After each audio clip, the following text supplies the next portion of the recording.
Welcome. You've got mail. We kind of came out of nowhere as a brand nobody knew in an industry nobody was paying attention to. Can we shape AOL into being one of the most valuable, most respected companies on earth? America Online 4.0, the easiest just got easier. It's easy to install and easy to get started. If you have any questions, call us. 24 hours a day, 7 days a week. They're always there. It can't get any easier. America Online, so easy to use and so easy to get started. No wonder it's #1.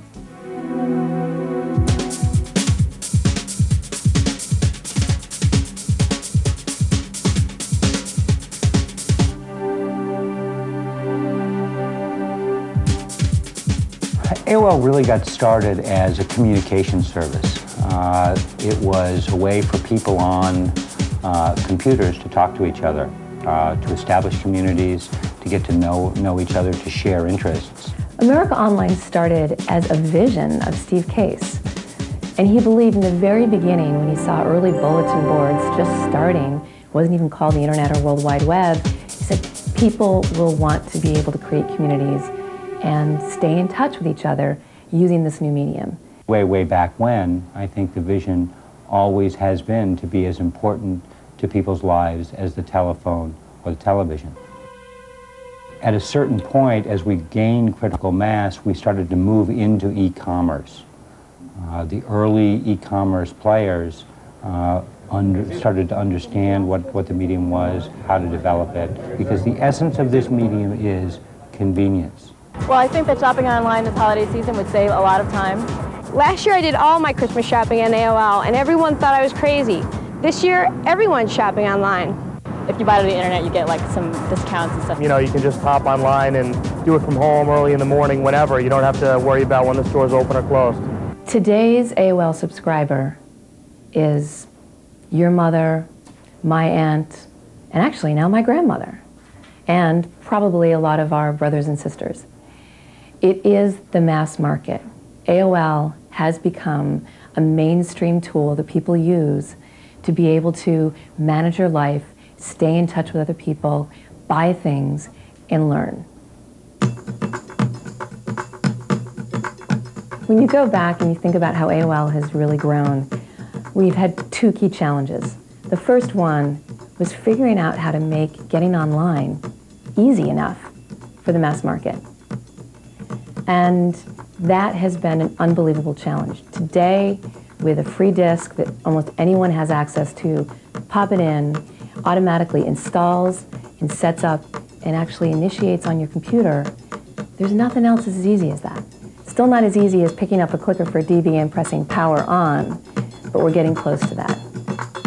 The second major challenge we've had as a high-growth company is how to predict and deal with unexpected demand. When we made a major shift in our business model from pricing for the amount of time you spend online to flat rate pricing for the service, we didn't even begin to estimate what kind of pent-up demand there was amongst our members. The real lesson we took away from our busy signal crisis was that when you're really delivering value to your customer, then they will be patient and they will stay loyal to you and wait for you. This was not an option for us to not be there. It meant their businesses, it meant their relationships, it meant their productivity, and in many ways it meant friendships. And when those things are on the line for people, you need to be there for them.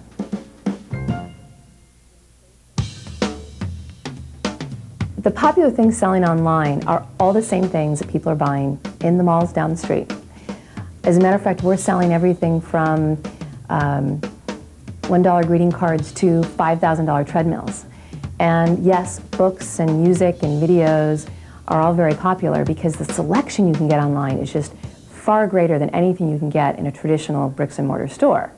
But more importantly, the things that people thought would never sell online are in fact selling very well. Take, for example, apparel. People thought you needed to touch and feel a product and try things on in order to buy them. Guess what? 2 years ago, and again this last year, top category, second category, in terms of interest and popularity for people shopping during the holiday season was apparel. There's a lot of great brands out there. People find them online, they know the product, and they will buy it online.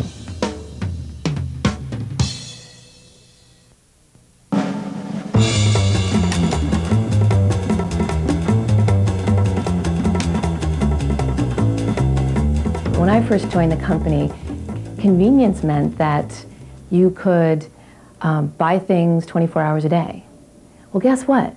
Now, just 3 years later, not only can you buy things 24 hours a day, but you can buy them from the best brand names that you can find down at the mall, some of the more exclusive retailers, some of the best discounters, and on top of that, I can get access to more selection and better offers than I ever could in the offline world. And so what we see in the evolution of this medium is the evolution of convenience. And what we thought was unbelievably convenient just 3 years ago, now today looks like the dark ages.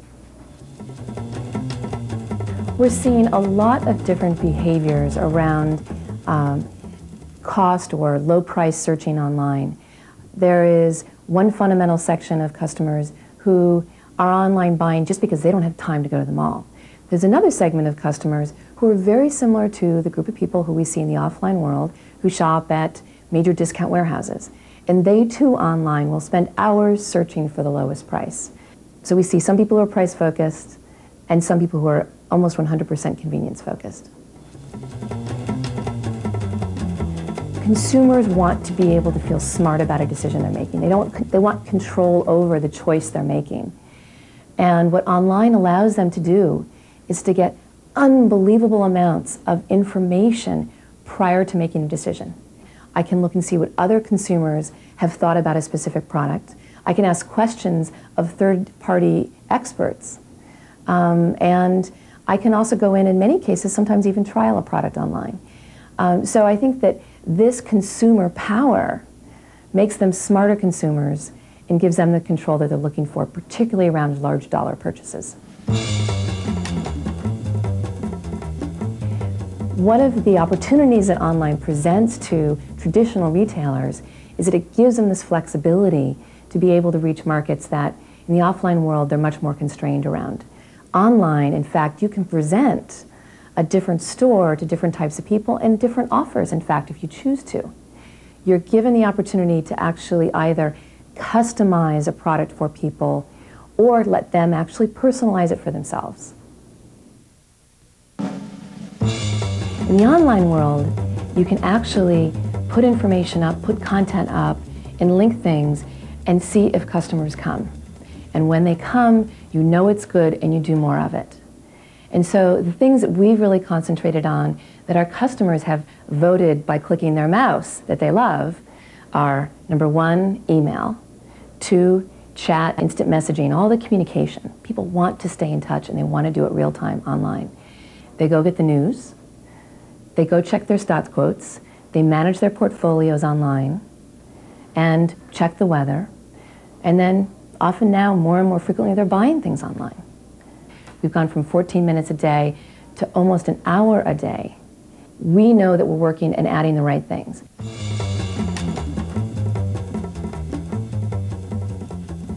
So how do we as an online service protect your privacy and give you, in fact, control over things like your personal information and how it's used, etc. At AOL, we have been focused on establishing a trusting relationship with our members and advocating what we believe is the appropriate use of information by all the retailers. So what we all try to do is to manage all of our great marketing aggressive ideas and tone them with the fact that if we don't in fact have a relationship and protect the privacy of our members, they will not trust the medium and continue to use it the way we want them to long term.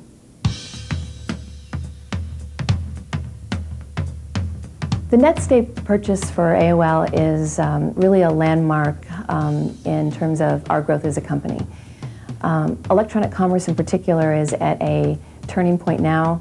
A lot of companies have come online, are doing business online, but there is a lot left out there to bring online. And Netscape, along with the Sun Alliance, will be extremely important for us to be able to move from an online world to an e-business world, And we believe now that we know what customers want. Connections are faster than ever. That fast. You've got mail. I've got mail. Instant messages. I love the buddy list. All my friends are on it. 24-hour customer service. AOL has got it all. So easy my dad can use it. America Online, so easy to use, no wonder it's #1. In terms of the future, this medium does really change the way people market. It allows us to do what the consumer has always wanted, which is provide a more convenient way to buy. In a way, it ups the ante for marketers. In a way, it provides great new opportunity. And there are many new brands that have been created in just the last 2 years. We are rapidly moving into a new future, a future that will include things like purchase of a car online, purchase of a home online. Just recently, Ford Motor Company announced that 23% of people who bought a car at some point in the process used the internet. This is an astounding figure. I don't think any of us can even begin to imagine what the future is going to look like. Because where we've come in the last few years with online and what you can do online with your computer, I think far exceeds any of our imagination, probably except for Steve Case, who in the very beginning, I think, saw this interconnected world and just lived passionately for that and taught all of us to do the same. The internet is now big enough to matter. People are talking about it, paying attention to it, but still young enough to be shaped. Electronic commerce is changing retailing, not unlike the way covered malls changed the model back in the early 70s. Consumers now have unbelievable focus on brands, on information, on how they make decisions, and online is enabling this massive shift in how people buy products. Working in a place like America Online has been unbelievably exciting. Every day I come to work, I have new challenges and new problems and new opportunities. Okay. Every day we are literally creating history. And I don't think that'll stop.